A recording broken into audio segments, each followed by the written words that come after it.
And he described their reading group as being discussing large-scale systems, public and private institutions, talking about their incentives. So imagine like a tech guy's version of philosophy and trying to like do enlightened centrism to solve problems. One of the more famous people associated with this is Tim Urban, who has been tweeting up a storm since the last few few days.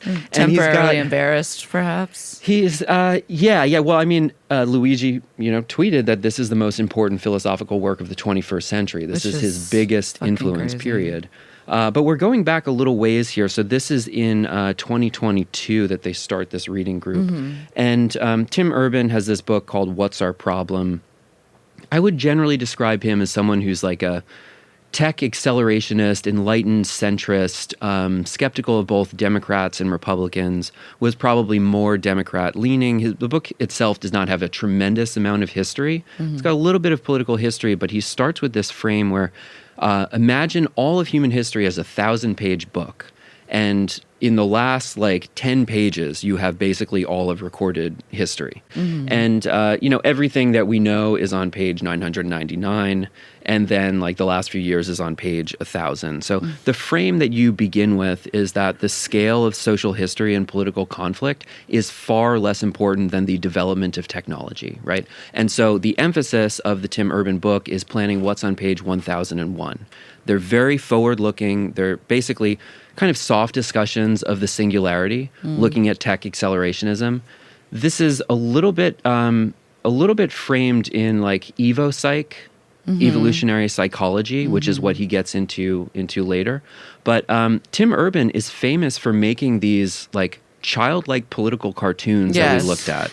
Yeah. So but when we say childlike, I mean stick figure, literally, like corny. I feel like early internet style. Who's that one racist? Figures? Who's the racist Stone Toss? Yeah, they're like Stone Toss. This is like Stone Toss for guys who will believe what Stone Toss believes in 3 years.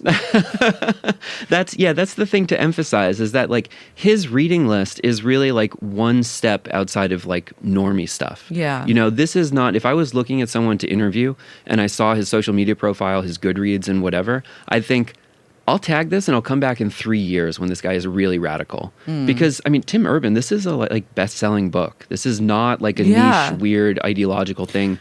He's not, he's on mainstream podcasts. He's got a big platform. You'll find him on Chris Williamson and stuff like this. He's on Lex Friedman, all of these types of guys. So not by any stretch of the imagination a political extremist. Very different from the stuff that Luigi gets into later on. But in a way, I think of Luigi as someone who was on the early years radicalized by political compass memes, but not made by a decentralized group of teenage authors, but just literally XY diagrams drawn by Tim Urban. He creates my favorite one of these. He's got this is one of the more popular, well-known ones, but he has so it's a square where they're plotting media accuracy over neutrality, and the spectrum is right bias to left bias. So all the way at the top. And it's also in a Comic Sans. I just want to so people can picture it. It's literally like a cutesy cartoon. It almost looks like it should be animated slightly, and it's kind of shaking, the media matrix. And I think there's one of his diagrams has a curve called it literally says growing up on it. It's you have this kind of childlike assumptions at the beginning, and then it dips down where you understand less. And then again, on this XY grid, you kind of slowly grow up and use your higher mind, which is that's his frame. He's always talking about primitive mind to higher mind and different rungs of thinking. So these are guys who are very pro-complexity, but ultimately discussing rather simple ideas. Yes. And in this famous diagram, he calls it the media matrix. And what you want, the North Star for media, is that you have this super high accuracy, which is directly in the middle of unbiased, neutral media that does not have left or right bias. So that's this is what they think in an image. They're not we mentioned Gray Tribe before. I think the easiest way of understanding this kind of stuff is that in Silicon Valley, there's popular phrases like Red Tribe and Blue Tribe, which is basically Democrat-Republican affiliation. And then the grays are unaligned. But that doesn't necessarily mean that they're neutral, as we'll explore a little bit later. There is this kind of fishhook neutrality. If you ever see those fishhook memes of stuff that is far right, but also in the center. So they're very pro-elite. Like, they think of themselves as software designers who should be running the rest of society. Absolutely, yeah. And I think the Tim Urban stuff, it really... So I came across Tim Urban, I think when we were doing those Elon episodes, like, so many years ago, because it was like, Elon was like a Tim Urban reply guy. Like, you know how Elon now is like, he'll like hyper-focus on like the woman who had sex with Sam Bankman-Fried in order to get an interview, or, which she told people... or like he unfollowed her. You did? He did. He did. I know. So tragic. After giving her like $25,000. Crazy.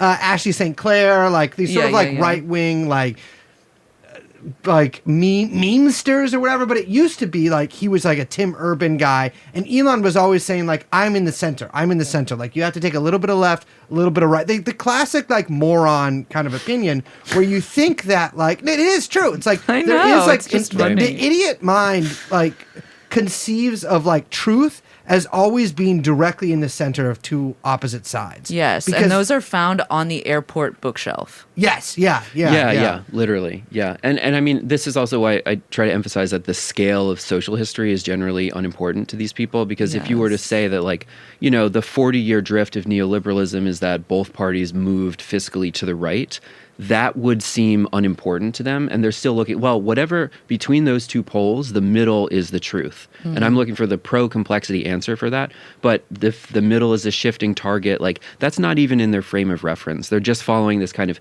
singularity parabolic curve. That's the only thing that's really important to them.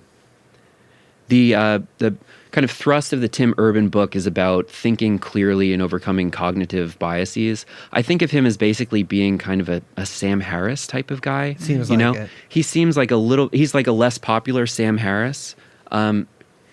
This book, so going sequentially through their reading group, I think this lays, generally speaking, the foundation for Luigi's belief system. And it plants some early seeds where these are people that you might analogize to being like rational skeptics from a few years earlier. We were saying, I think on the text thread, that like a lot of Luigi's references are kind of like the internet from 10 plus years ago. Yeah. Like, he's not an up-to-date edgelord. Right. Like, these are kind of like old, like rational skeptic, like new atheist ideas. Yeah. Literally, they're citing Steven Pinker and Richard Dawkins in the next book that he reads. Yeah. So it's just, it doesn't feel very contemporary. He's not like a, base tradcath or like some esoteric monarchist or something like that. Some people, maybe he gets into a little bit of that stuff later on,